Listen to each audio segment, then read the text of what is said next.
بسم اللہ الرحمن الرحیم۔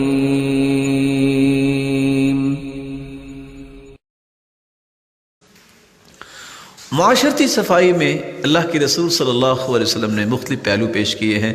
انسان بھی معاشرے کا ایک حصہ ہے، فرد ہے، ایک اکائی ہے، اور معاشرہ ایک اکائی سے بنتا ہے۔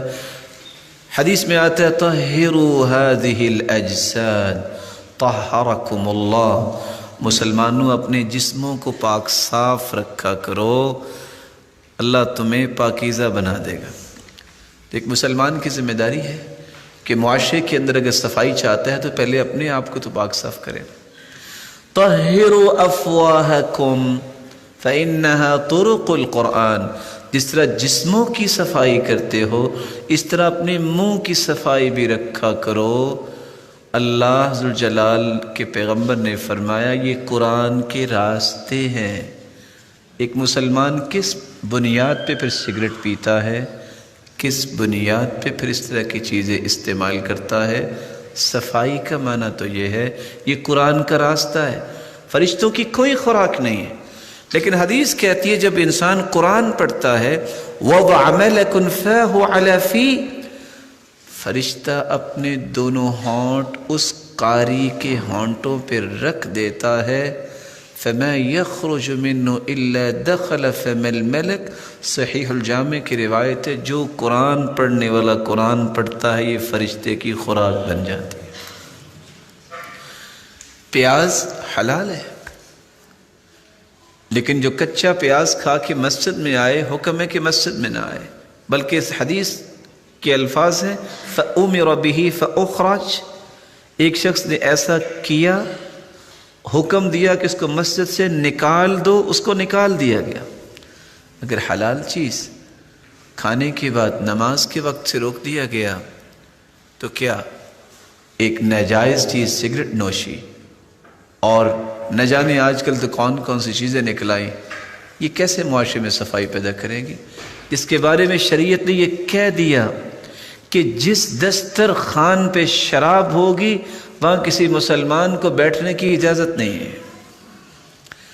10 چیزوں پہ لعنت کی ہے، لعن اللہ الخمر، شراب پہ لعنت، پینے والے پہ لعنت، پلانے والے پہ لعنت، خریدنے والے پہ لعنت، بیچنے والے پہ لعنت، بنانے والے پہ لعنت، جو اٹھا کے لے کے جاتا اس پہ لعنت، اور جس کے لیے اٹھا کے لے گیا ہے اس پر بھی لعنت، اس کی قیمت پر بھی لعنت۔ یہ امت صفائی چاہتی ہے اگر معاشرے کی تو ان چیزوں سے اپنے آپ کو صاف کرے جن کو شریعت نے پلید کہہ دیا ہے۔ اور قرآن کیا کہتا ہے؟ انما الخمر والمیسر والانصاب والازلام رجس من عمل الشیطان فاجتنبوه لعلکم، یہ شراب، یہ جوا، یہ پانسے، یہ بت رجس پلید ہے۔ کیسا مسلمان صفائی کی خواہش کرنے والا ہے جو شراب پکڑتا ہے اس کو پلیدی نظر نہیں آتی؟ قرآن کہہ رہا ہے من عمل الشیطان، یہ شیطانی کام ہے، فاجتنبوا، بچ جاؤ۔ کیوں؟ شاید کہ تمہارے اندر یہ سوچ آ جائے تم متقی بن جاؤ، فلاح پا جاؤ۔ معاشرتی صفائی میں جسم کی صفائی، پھر اپنے منہ کی صفائی، اور پھر رسول اللہ صلی اللہ علیہ وسلم نے فرمایا طہروا افنیتکم، اپنے گھروں کے صحنوں ماحول کو پاک صاف رکھو۔ فإن أنتن الساحات ساحات اليہود، دوسری روایت میں آتا ہے طہروا ساحاتکم، اپنے ماحول گراؤنڈز ہیں آپ کے کھلے جو جگہ ہیں ان کو بھی صاف ستھرا رکھو۔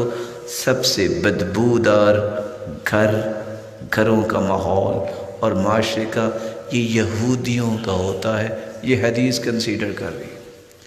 اور آج تھوڑا سا سوچنا ہوگا ایک مسلمان کو کہ آج یہ رویے کہاں آ گئے اور کہاں تھے، یہ کہاں منتقل ہو گئے۔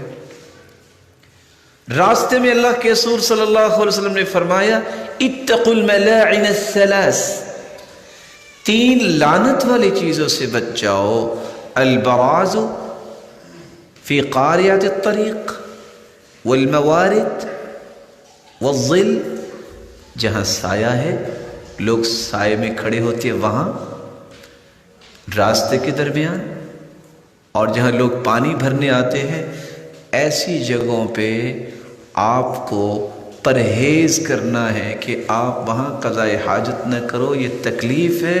وَمَنْ آذَى الْمُسْلِمِينَ فِي طُرُقِهِمْ فَقَدْ وَجَبَتْ عَلَيْهِ لَعْنَتُهُمْ، صحیح الجامع کی روایت ہے، جو مسلمانوں کے راستوں میں کوئی تکلیف دہ چیز پھینکتا ہے اس پہ ان کی لعنت واجب ہو جاتی ہے۔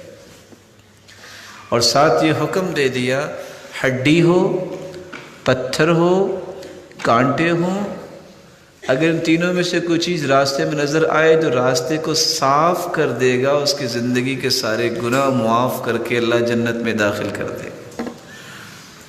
فکر صاف ہوگا، دل صاف ہوگا، زبان اور عمل صاف ہوگا تو معاشرتی صفائی خود بخود ہوتی جائے گی، کیونکہ آپ کو فکر کی طاقت ملے گی اور دل کی روشنی ملے گی اور زبان کے اندر تاثیر آئے گی اور عمل کے اندر خوبصورتی آئے گی۔